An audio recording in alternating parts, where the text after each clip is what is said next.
The Tampa Bay Buccaneers have made a couple of roster moves, both on the active roster and on their practice squad. Firstly, as I said in a previous video, they placed Josh Wells on the injured reserve. This means that they had an open roster spot on their active 53-man roster. They have filled that spot with linebacker J.J. Russell from the practice squad. He was promoted to the active roster. Now, J.J. Russell has been on and off with the practice squad and the active roster. He's done a lot of different types of things.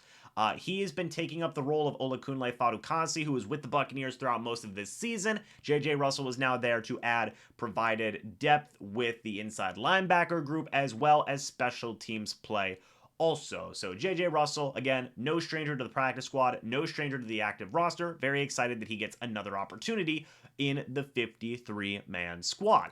However, on the practice squad, Dylan Cook is back on the practice squad. This is all per Greg Auman of the Fox Sports, by the way. But Dylan Cook is back on the practice squad. He was with the Buccaneers for a time throughout this season. It will add some very, very needed offensive line and offensive tackle depth because they are very much hurting. Josh Wells is on the injured reserve. Tristan Wirfs is still dealing with an injury, and Donovan Smith is dealing with an injury as well. But the Buccaneers have also added some outside linebacker depth with Ifeadi Odenigbo, I believe is how you say his name. I'm just going to call him Ifeadi for now. So Ifeadi's actually a very interesting player. He's 28 years old. Throughout this year already with the Indianapolis Colts, he had 3.5 sacks with the team before he was released. So all in all, not a bad defensive lineman, or I guess I should say not a bad edge rusher under any circumstances. Now, he was released from the Colts on December 20th. The Bucs signed him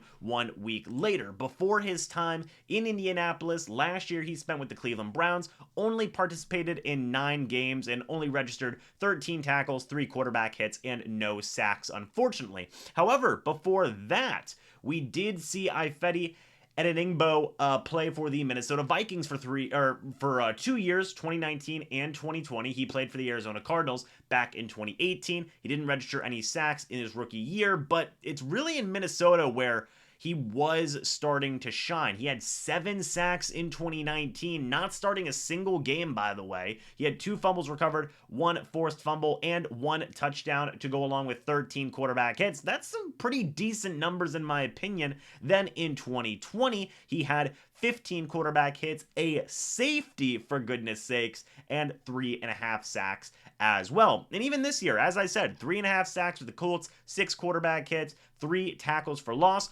Not a bad backup outside edge rushing linebacker in my opinion. I think that he really does have the ability to, at least if he can pick up the defense pretty quickly, get some playing time relatively soon here with the Buccaneers dealing with so many different types of injuries in their edge rushing linebacker units. Jannard Avery was placed on the injured reserve. His season is over. You have Shaq Barrett, who was placed on the injured reserve. His season is over. Carl Nassib is still dealing with some injuries. You have had to have Anthony Nelson and Jotron Shoinka play so many snaps. They have literally played 100% of snaps the past 2 to 3 games now. You have a little bit more of not just depth in general, but very proven depth in my opinion. I know it doesn't sound like a big deal. Oh, James, 3.5 sacks this year, 7 sacks in 2019, 3.5 sacks in 2020. What's the big deal here? But that's pretty decent for a guy who hasn't started really too many games throughout his career. He started 15 games in 2020,